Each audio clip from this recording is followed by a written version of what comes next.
First time ದೇವಸ್ಥಾನಕ್ಕೆ ಹೋದ ಅಂತ ಹೋದ್ರೆ ಬಾಕ್ಲೆ ಹಾಕಿ ಹೋಗ್ಬಿಟ್ಟವ್ರೆ. ಕನ್ನಡಿಗ ಕನ್ನಡದ ಕಾವಲಿಗ.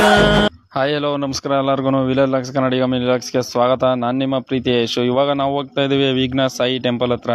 ಇದು ಬಂದು ನಂಜನಗೂಡಿಂದ ಜಸ್ಟ್ 15 ಕಿಲೋಮೀಟರ್ ಡಿಸ್ಟೆನ್ಸ್ ಅಲ್ಲಿ ಇದೆ. ನಾವು ಫಸ್ಟ್ ಟೈಮ್ ಹೋಗ್ತಾ ಇದೀವಿ, ಬನ್ನಿ ಹೇಗಿರುತ್ತೆ ಅಂತ ನೋಡ್ಕೊಂಡು. ಮಾತ್ರ ಬಾರಿ ಸೈಕ್ ಆಗಿದೆ ಗುರು. ಹಳ್ಳ ಕೊಳ್ಳಗಳಿಗೆ ಬಿದ್ದಿ ಟೈರೇ ಹೋಗ್ಬಿಡ್ದು ಅನ್ಕೊಳ್ಳಿ ಗಾಡಿ.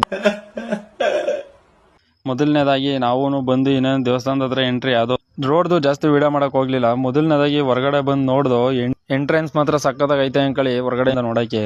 ಇದಾದ್ಮೇಲೆ ಇವಾಗ ನಾವು ಒಳಗಡೆ ಎಂಟ್ರಿ ಆದೋ. ಒಳಗಡೆ ಬಂದ ತಕ್ಷಣ ಏನ್ ಫೀಲ್ ಅಂತೀರ ಒಳ್ಳೆ ಊಟಿಗೆ ಬಂದಾಗ ಅನಿಸ್ತು ಮಾತ್ರ. ದೇವಸ್ಥಾನದ ಕಡೆ ಹೊರಡ್ತಾ ಇದೀವಿ. ದೇವಸ್ಥಾನ ನೋಡಿ ಫ್ರಂಟ್ ಸೈಡ್ ಇಂದ ನೋಡಕ್ಕೆ ಈ ತರ ಐತೆ. ಇದಾದ್ಮೇಲೆ ಇದ್ರ ಮುಂದಗಡೆ ನೇಚರ್ ಅಂತೂ ಫುಲ್ಲು ಸಗದಾಗೈತೆ ಅನ್ಕೊಳ್ಳಿ.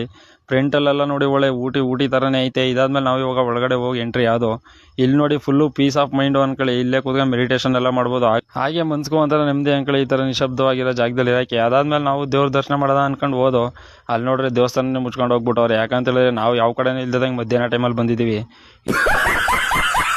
ಇದಾದ್ಮೇಲೆ ನೆಕ್ಸ್ಟ್ ಟೈಮ್ ಬಂದಾಗ ಇನ್ನೊಂದ್ಸಲಿ ನೋಡೋದ ಅಂತೇಳಿ ಇವಾಗ ನಾನು ಹೊರಡ್ತಾ ಇದ್ದೀನಿ. ಇದಾಗಿತ್ತು ಇವತ್ತಿನ ಚಿಕ್ಕ ಮಿನಿ ಲಾಗ್. ಈ ಲಾಗ್ ಏನಾದರೂ ನಿಮ್ಗೆ ಇಷ್ಟ ಆದರೆ ಲಾಗ್ನ ಲೈಕ್ ಮಾಡಿ, ಹಾಗೇನೆ ಶೇರ್ ಮಾಡಿ. ನಿಮ್ಮ ಅನಿಸಿಕೆನ ಕಮೆಂಟ್ ಬಾಕ್ಸ್ ಅಲ್ಲಿ ತಿಳಿಸಿ. ನೀವು ಏನಾದರೂ ನನಗಿಂತ ಫಸ್ಟೇ ಬಂದಿದ್ರೆ ಎಸ್ ಅಂತ ಕಮೆಂಟ್ ಮಾಡಿ.